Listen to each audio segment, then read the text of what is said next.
Do you believe in Jesus? Tell me you do believe in Jesus. Can we talk? Are you believe in Jesus? Tell me you do.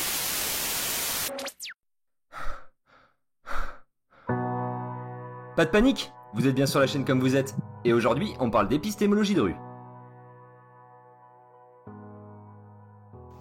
Qu'est-ce que c'est que ça? Bon ok, épistémologie dit comme ça fait un petit peu compliqué comme mot. Mais en fait c'est plutôt simple. L'épistémologie c'est l'étude de la science et de la connaissance en général. Dans notre cas, l'épistémologie de rue, c'est l'étude des croyances.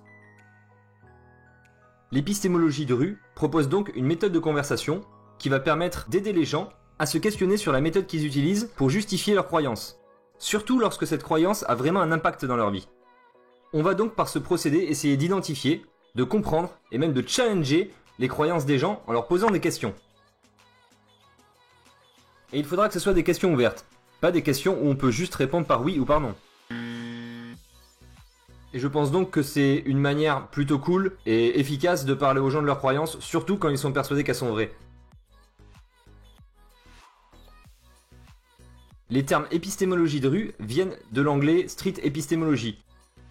En fait, ça a été créé en 2013 par le docteur Peter Boghossian, un professeur de philosophie américain, qui a proposé cette méthode comme une méthode plus productive et plus positive, mais surtout qui serait une alternative aux débats et aux arguments. Le but de l'épistémologie de rue est donc d'aider les gens à développer leur esprit critique. Si vous souhaitez vous lancer dans l'épistémologie de rue et utiliser cette méthode, il vous faudra connaître les outils de la pensée critique, basés eux-mêmes sur la méthode scientifique. Je vais maintenant vous présenter en quoi consiste cette méthode à travers plusieurs étapes, qu'on approfondira au prochain épisode. Et une chose importante à pas oublier, ces entretiens doivent se faire de préférence à deux, afin que chacun puisse bien comprendre ce que dit l'autre. Ce sera forcément toujours plus intéressant si vous avez la personne en direct face à vous, mais vous pouvez aussi faire ça par chat interposé par exemple, ou sur les réseaux sociaux. La méthode donc qu'il faudra respecter est la suivante. Donc la première étape, et qui est primordiale pour cette méthode, c'est de construire un rapport positif avec la personne avant de commencer l'entretien.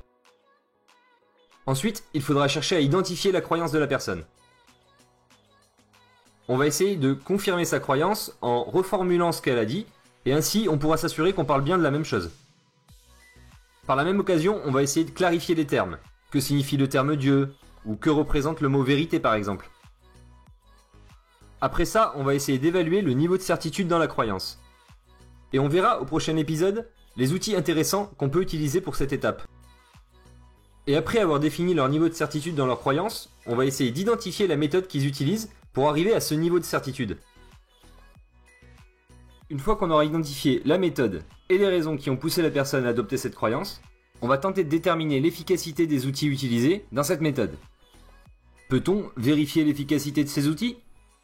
On va voir pendant cette phase de la discussion si la méthode utilisée n'amène pas à des contradictions par exemple.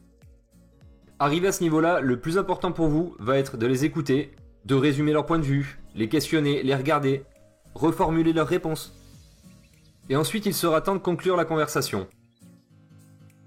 Comme je vous le disais, on détaillera tous ces points dans le prochain épisode et on utilisera des exemples détaillés pour mieux comprendre comment réussir chaque étape de cet entretien.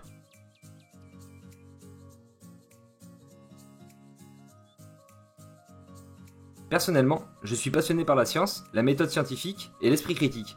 Et c'est tout naturellement que je me suis tourné vers l'épistémologie de rue et les entretiens épistémiques après les avoir découverts sur la chaîne La Tronche en Biais, et plus tard avec les vidéos live de Anthony Magnobosco, dont je vous mettrai plusieurs liens dans les sources de cette vidéo.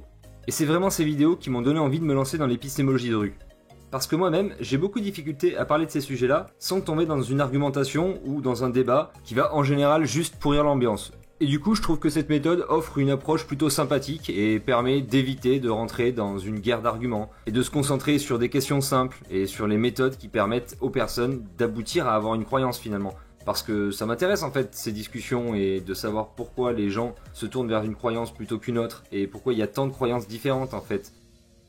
Alors, si vous aussi vous êtes intéressé par cette méthode, vous trouverez en lien de cette vidéo des groupes d'entraînement à l'épistémologie de rue où plusieurs sceptiques athées comme moi partagent leurs méthodes et leurs retours d'entretien afin d'aider les gens à mieux appréhender leurs discussions autour des croyances. Et j'espère que cette méthode sera aussi efficace pour vous qu'elle l'est pour moi.